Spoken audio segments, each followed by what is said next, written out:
So if you take a look at number 9, this is segment addition. Notice on the other review there was no segment addition, so I needed to bring some back. For number 9, they are giving you that the length from A to C is 39.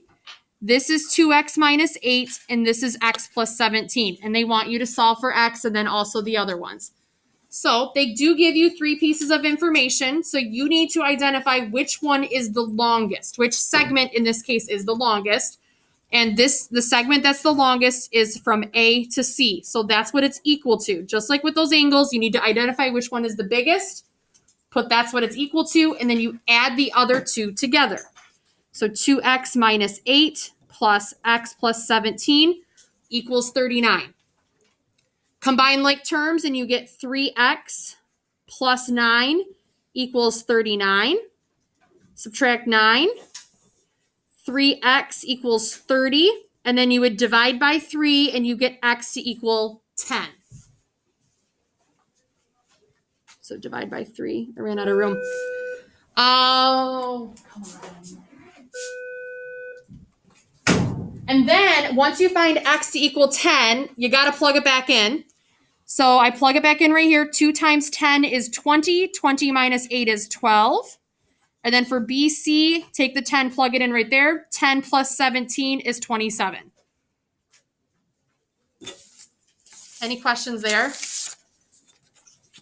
For number 10, just so you can check your answers, you should have found x to equal 7, DO to be 25, and OG to be 35. So add these together, set it equal to 60. 11 and 12 are pretty much the same types of problems, except for they don't give you a picture. In the directions, they tell you U is between T, B. So like U would be right there. And then they want you to label all of the pieces. But for 11, you would have found x equal 4, TU to be 8, and UB to be 13.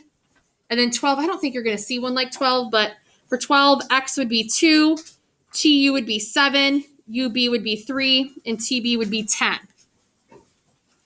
I got a couple more minutes. I'm powering through this one. Because 20 is different than those ones completely. 20 is a midpoint. If you have a midpoint, they're only going to give you 2 pieces of information because those 2 pieces of information are all you need to solve. If B is a midpoint, that means these 2 segments are equal to each other. So you set them equal to solve, and you only do that when it's a midpoint. So then you subtract x, add 8, and you get x to equal 25. Now, keeping in mind that this is a midpoint, when you start plugging things in, it's actually, you kind of only need to plug it in once and it gives you all the answers. From A to B, if I do 2 times 25, that's 50. 50 minus 8 is 42. So AB is 42. If AB is 42, that means BC is also 42. And to find AC, you just add them together. That is everything you need to know for your quiz tomorrow.